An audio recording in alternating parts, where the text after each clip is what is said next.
Meron tayong isang aktwal na larawan dito ng isang antigong malaking plato na pag-aari ng ating ka-TH. Ito ay kanyang ipinakita sapagkat nais niyang malaman kung magkano ang halaga nito ngayon kung ito ay kanyang ibibenta. Sadyang hindi madaling suriin ang antigong plato na ito at alamin ang naaangkop nitong presyo sa pamamagitan lamang ng larawang ito bilang basihan. Ito ay nangangailangan ng ibayong pisikal na pagsusuri sa naturang bagay na ito. Merong dalawang paraan kung paano natin malalaman ang presyo ng antigong plato na ito. Una ay sa pamamagitan ng kanyang timbang. At ang pangalawa ay sa pamamagitan naman ng kanyang edad.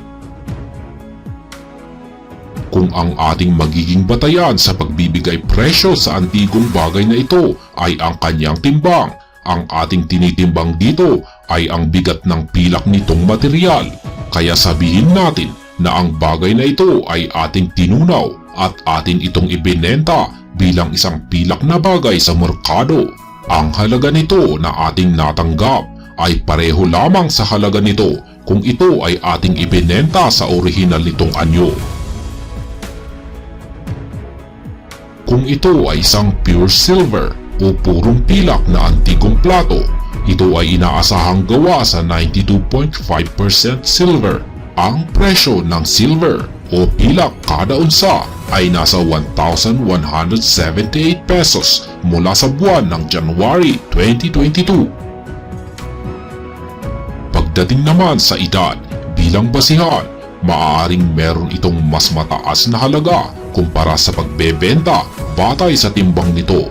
Kung ang antigong malaking plato na ito ay isang rare o bihira lamang ang uri nito at ito ay nasa mabuting kondisyon, tiyak na ito ay may mas mataas na halaga kumpara sa pagbebenta nito batay sa pilak nitong material.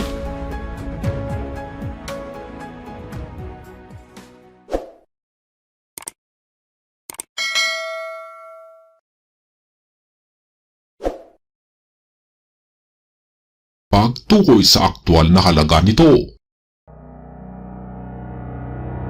Sa kasamaang palad, ang pagtukoy sa presyo ng antigong platter plate na ito ay sadyang hindi madali dahil maraming mga aspeto ang kailangang isaalang-alang.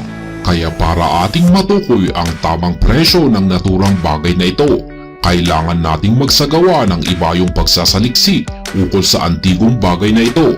Kailangan natin itong suriing mabuti at ating alamin ang mga detalye tulad ng bagay kung kailan ito ginawa at kung sino ang taong gumawa. Pagkatapos ay kailangan nating magsaliksik at alamin kung ang antigong plato na ito ay isang bihirang uri at kung may demand o maraming mga kolektor ang interesado itong bilhin.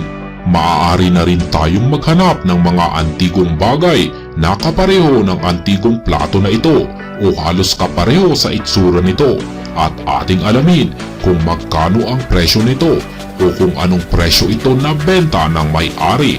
Ito ang siyang aking ginawa at base sa aking sariling pagsasaliksik, ang mga kapareho nitong antigong bagay ay nasa presyong humigit kumulang na 3,000 pesos at pataas.